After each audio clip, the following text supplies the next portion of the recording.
Well, it's been a long time since I put one of these together. It started out with sort of an unintentional hiatus that was then followed by a planned vacation. But now I'm determined to sit down and start doing this again on a regular basis. So thank you for tuning in. We just barely got started before this long break on looking at First Corinthians.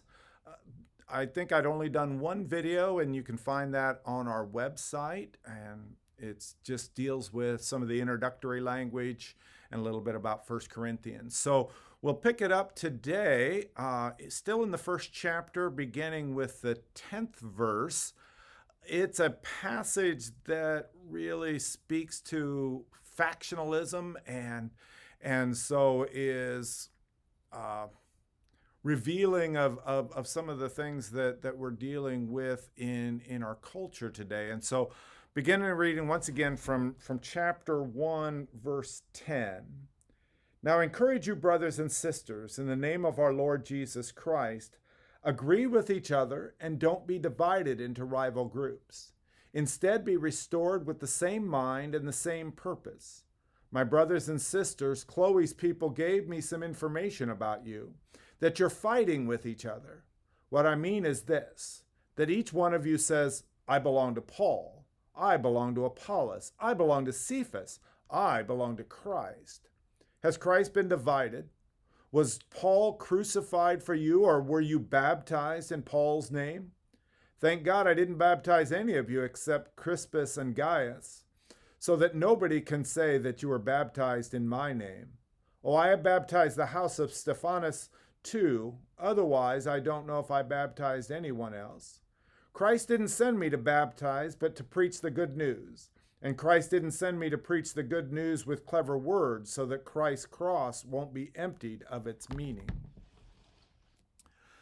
So the piece that I wanted to talk about was this uh, admonition not to be divided into rival groups. And it's hard in this world, especially in an election year, but really over the last 10 to 20 years, we've seen this become a greater and greater division in our country, which is to talk about politics, to talk about being Republican or Democrat or one of the other parties. But primarily the conversation is about those two expressions of American politics. And one of the things I'll start with, I have been for the last 20 years a reader of history, and particularly history of the founders and what went on at the founding of this nation. And one of the things that you will find almost universally upon all of those who wrote and prepared the founding documents for this country is they all warned against parties, against forming parties, and I think they had the same fears that Paul did. Because what they were afraid of is that if you formed parties, then you would form a loyalty there that in some ways would either compete or at least taint your loyalty to the larger purpose of the nation, or in Paul's case, the larger purpose of the church, of the sharing of the good news of Jesus Christ. And one of the things that happens oftentimes when we take on these labels of Democrat or Republican, or even the more broader labels of conservative or liberal, a couple of things happen. First of all, we can start forming ourselves to an outward pattern that those things follow.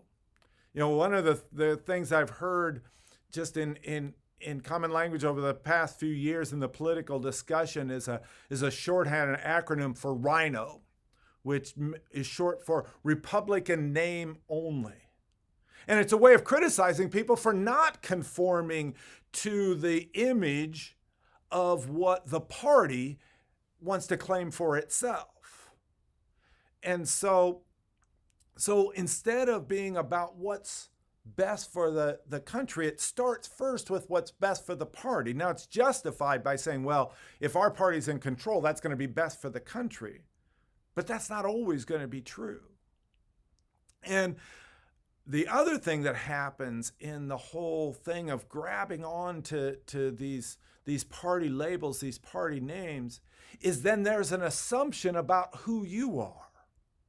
So if you say you're a Republican or you tell me you're a Democrat, without you saying anything else about yourself, I'm going to make certain assumptions. I'm going to assume either positive or negative depending on what label I have grabbed for myself, and shape our relationship around that. And it's sad to say that when we talk about the church, that you can fairly accurately describe what people are saying about God and Jesus and the church if you know what their political persuasion is. And even more destructive, and I think this is something that has happened every now and again throughout American history, but now is a particular moment of crisis in this way, is that the language has become so inflammatory and so demonizing for people who are of a different party, whether it's a party in the church, whether it's a party about politics or anything else. It's very tribal in its language. Now, I don't know, it's not my place to fix the political system, but Paul's talking about the church and the sharing of the message of the good news.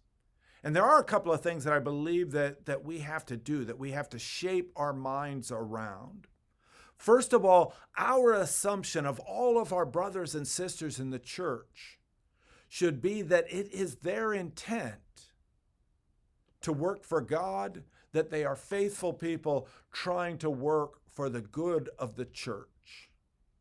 Until they absolutely state that their motive is something else, then that's what we ought to believe about them, regardless of what other labels they may claim or others may lay on them. And the other thing that we have to do is we have to not have hidden motives of our own. We need to say, this is who I am, this is what I believe, this is the goal that I have. So if we're going to expect people to not question our motives, then we can't have motives hidden within our own actions. But as Paul says, that we must be restored with the same mind and the same purpose. We are going to differ. He doesn't say don't agree on absolutely everything. That's beyond our capacity. But we don't form into rival groups. We don't separate ourselves or break ourselves. We say we all want the good news of Jesus Christ. We all are motivated in this way.